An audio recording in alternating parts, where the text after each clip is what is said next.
All right, Dustin, here's your 521 big block Ford. Description is combination. It's got the Edelbrock heads on it, custom grind hydraulic roller, got the rear sump oil pan.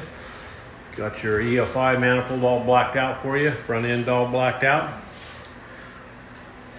Fuel management, Holley Terminator X. Want to make a run, see she does, stay tuned.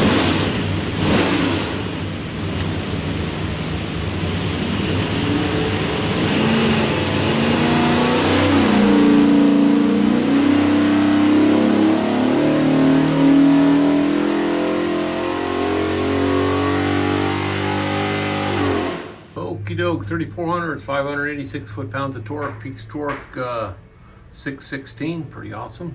Peaks horsepower 601, rated at 550.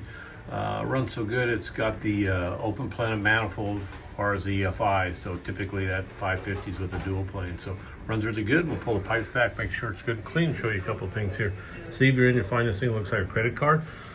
It is a USB card full of technical information. In the engine crate, there will be this packet. It'll have engine spec sheet, a lot of stuff on there to read. Have a great day.